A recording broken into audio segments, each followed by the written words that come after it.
एडा की आवासीय भूखंड योजना के तहत 54,000 फॉर्म भरे गए थे, जिसमें से 276 लोगों को प्लाट मिला हुआ है। आज ये प्रक्रिया पूरी हुई है। सो बात करने के लिए हमारे साथ हैं शैलेंद्र भाटिया जी, उनसे बात कर लेते हैं।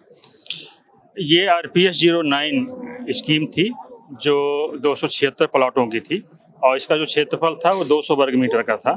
और ये स्कीम का जो प्रारंभ हुआ था अप्रैल में हुआ था, 1 महीने का समय दिया गया था और मई तक लोगों ने अपने आवेदन किए थे। इस 276 भूखंडों के सापेक्ष हमें 54,225 आहर आवेदकों की आवेदन प्राप्त हुए थे। आज उनका लॉटरी हम यहाँ पे 108 में संपन्न कराए हैं और इस लॉटरी जो हुई है वो हमारी आवंटन समिति के समक्ष हुई है और साथ ही जो है इसका जो पर्यवेक्षण है वो 3 माननीय उच्च न्यायालय के पूर्व न्यायाधीश जो रह चुके हैं उनके समक्ष हुई है।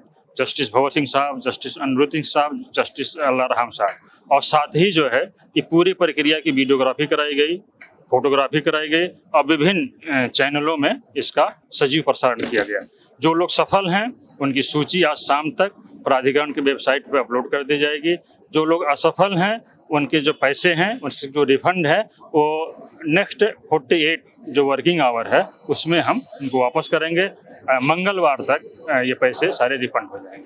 तो सारे पैसे रिफंड हो जाएंगे या? जी, पूरे पैसे रिफंड होंगे। रजिस्ट्रेशन मनी जो 10% है वो पूरा का पूरा पैसा रिफंड होगा और साथ ही जो लोग सफल हैं उनको हम आवंटन पत्र आगामी 1 सप्ताह में जारी कर देंगे। तो ये फॉर्म भरने की प्रक्रिया कब से शुरू होती है? ये हर साल होती है या?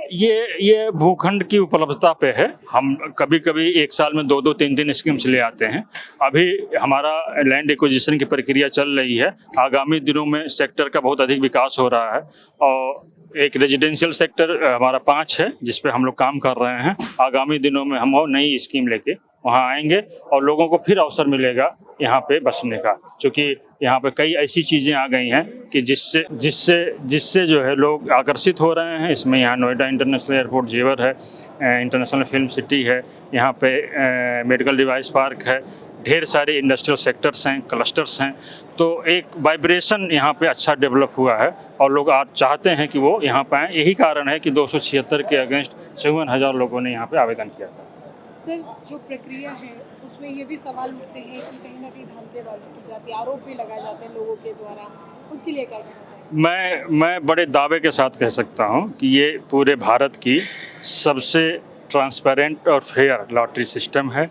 शायद ही कोई ऐसा लॉटरी सिस्टम होता होगा कि जिसमें 3 भूतपूर्व हाई कोर्ट के जजेस पर्यवेक्षण करते हैं और हम कोई भी चीज़ करते हैं वो सबसे पहले जो एप्लीकेंट है उसको शामिल करते हैं। आप देखते होंगे भारत निर्वाचन आयोग जब काउंटिंग कराता है वो SOP हमने इसमें लागू किया है। वहाँ पे पर्यवेक्षक रहते हैं, वहाँ पे वीडियोग्राफी होती है, जो सामने वाला होता है उसको हम चीज़ें संतुष्ट करके आगे बढ़ते हैं। तो वही सेम प्रोसीजर हम यहाँ अपनाते हैं। यहाँ पे कोई भी व्यक्ति अपनी पर्ची देख सकता है, मिला सकता है कि उसका है कि नहीं है, उसके बाद ही हम आगे बढ़ते हैं। तो सारी प्रक्रिया बड़ी ट्रांसपेरेंट है और लोगों का भरोसा है इसी वजह से कि 276 के अगेंस्ट 54,000 हमारे पास एप्लीकेशंस आए। इसके पहले हमारी पिछली स्कीम में 1.25 लाख एप्लीकेशंस आए हुए थे।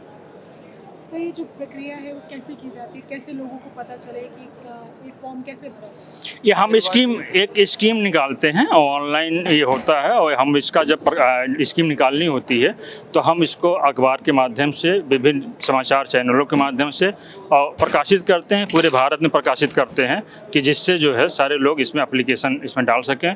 चाहे वो चेन्नई में बैठे हों तो उनको फिजिकल आने की ज़रूरत नहीं है, ऑनलाइन ही एप्लीकेशन भरना और कोई हम कागज़ नहीं लेते। मैं फिजिकल कागज़ इसमें नहीं लगता है। जो कुछ है वह ऑनलाइन ही होता है और ऑनलाइन ही पेमेंट होता है और उनका जो पैसा है जिस खाते से आया है उस खाते में ही वापस चला जाए।